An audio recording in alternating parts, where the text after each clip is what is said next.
రామ్ నారాయణ రామ్.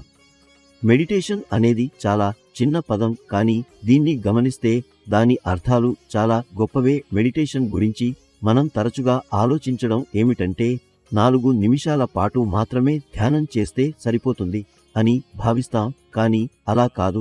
మెడిటేషన్లో మీరు ఎంత లోతుగా దిగితే అంతగా మీరు మీ నుండి మీరే తెలుసుకోగలుగుతారు. మేము ఇంతకు ముందు ఎపిసోడ్స్లో మీకు చెప్పినట్లుగా మెడిటేషన్ ఒక రకమైన శబ్ద శక్తి మాత్రమే. ప్రతి వ్యక్తిలో 50,000 కోట్ల ఆత్మలు ఉన్నాయి.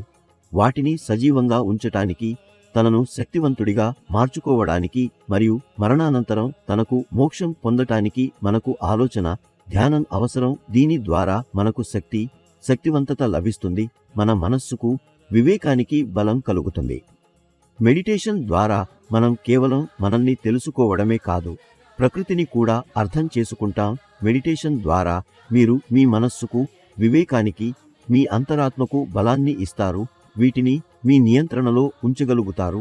కాబట్టి ప్రతి మనిషి మెడిటేట్ తప్పనిసరిగా చేయాలి. మెడిటేషన్ చేస్తున్నప్పుడు మీరు మహాగురు ఇచ్చిన బీజ మంత్రం రామ్ నారాయణ రామ్ను జపించండి. మీ జీవితం ఎంత ఆనందదాయకంగా మారుతుందో చూడండి. ఈ బీజ మంత్రంతో మీరు సంబంధించినప్పుడు మీ జీవితం మారుతుంది. మీ జీవిత లక్ష్యం స్పష్టంగా కనిపించటం మొదలవుతుంది. ఈ బీజ మంత్రాన్ని జపించడానికి ప్రత్యేకమైన ముద్ర అవసరం లేదు. మీరు రోజువారీ పనులు చేస్తున్నప్పటికీ దీన్ని జపించవచ్చు, లేదా ఏదైనా చోటు కూర్చుని మనసుని జపించవచ్చు, లేదా సత్సంగం ద్వారా కూడా మీరు రామ్ నారాయణ రామ్ అనే నామంతో కలిసొచ్చు.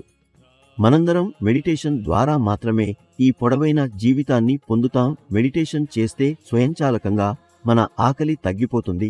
ఎక్కువ చదవాల్సిన అవసరం లేదు. ఒకసారి చదివితేనే అంతమంతా మదిలో నిలుస్తుంది. ఒకసారి భోజనం చేస్తే అది మొత్తం రోజుకు సరిపోతుంది. మెడిటేట్ చేసే వ్యక్తికి ఈ అన్ని అలవాట్లు తానే అనుసరిస్తారు. మెడిటేషన్ చేస్తే మనం మనస్సు యొక్క దాసులు అవుతాం. మెడిటేషన్ వల్ల ఎవరికీ ఇబ్బంది ఉండదు. మెడిటేషన్ అనేది ఒక దేవుని బహుమతి. దీన్ని చేయడం వల్ల సమయం వృధా కాదు, ధనం ఖర్చు కాదు, శక్తి కూడా వృధా కాదు. బదులుగా మీరు మరింత శక్తివంతులు అవుతారు. మెడిటేషన్ చేయడానికి స్థితిలోకి వచ్చినప్పుడు ఒకచోట శాంతిగా కూర్చోండి. రామ్ నారాయణ రామ్ అనే నామాన్ని జపిస్తూ ఉండండి. ధ్యానం కొనసాగించండి. రామ్ నారాయణ రామ్ అనే నామం యొక్క ప్రత్యేకత ఏంటంటే, మీరు దీన్ని మొదలెట్టినప్పుడు మొదట మీరు జాగ్రత్తగా దీన్ని జపించాలి అనుకుంటారు.